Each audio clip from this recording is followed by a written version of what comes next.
Hey guys, welcome back to the channel. If you're new here, my name is Ali. I'm a junior doctor working in Cambridge, and in this video I'm going to be answering the age-old question of whether an iPad Pro is better for reading or whether an Amazon Kindle is the one that you should go for. This is a question that has been plaguing philosophers for thousands of years, but I'm hoping to answer it for you as quickly as possible in this very short video. So basically the answer is I would recommend a Kindle for reading most things. A Kindle is absolutely amazing because it looks like you're actually reading on paper. So this is the book Bad Blood. It's about Theranos, that blood testing startup that turned out to be a bunch of lies.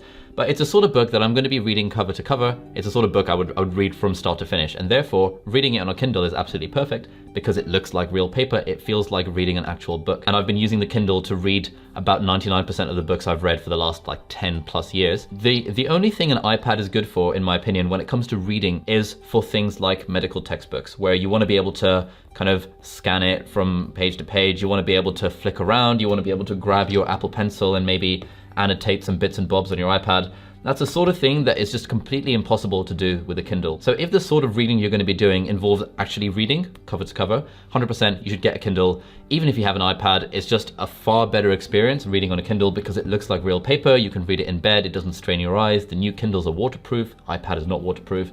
The Kindle is cheap and light. You can carry it around wherever you go. The iPad is not cheap. It's kind of light. You can sort of carry it around.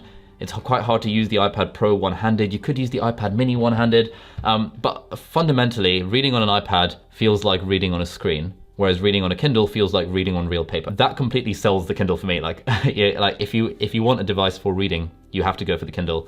If you want a device for browsing through textbooks or PDFs or whatever and annotating them, then the iPad is better. I use both extensively. Whenever I go on holiday, I take both the Kindle and the iPad Pro with me. And people sometimes say, oh, why are you carrying both devices? Can't you just use the Kindle app on your phone to read? And yeah, you can, but it's just so nice reading on a Kindle. Reading on a phone feels like, you know, I'm just looking at my phone. So I'd 100% recommend the Kindle. In fact, I've made a couple of videos about this. The Kindle is probably the second most valuable purchase I've ever made in my life after the original camera that I bought, which kickstarted my YouTube channel. So I've been a Kindle fanboy since like 2008 or something like that. And that's only going to continue. I've got hundreds of books on Kindle and I automatically assign them to my Goodreads account when I'm reading so I can keep track of everything I've read. I also have the Kindle app on the iPad and it's all right on the iPad. I sometimes, you know, if I absolutely have to, I would use the Kindle app to read on the iPad.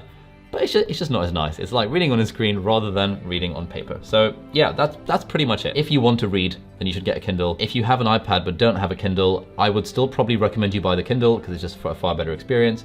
If you have a Kindle, should you get an iPad? Well, maybe, but not for reading purposes. If you want to get an iPad, you should get an iPad for all the other reasons to get an iPad. The iPad is not a device very well suited for reading things cover to cover. It's amazing for all sorts of other things. So that's pretty much it. Get the Kindle. The Kindle's amazing. I'll put an affiliate link in the description below, so if you buy it, I'll make like 1% commission from Amazon for selling something from their website. So yeah, thank you for watching this video. If you liked it, please give it a thumbs up. If you haven't subscribed to the channel yet, then please consider doing so. Have a lovely day, and I'll see you in the next video. Bye-bye.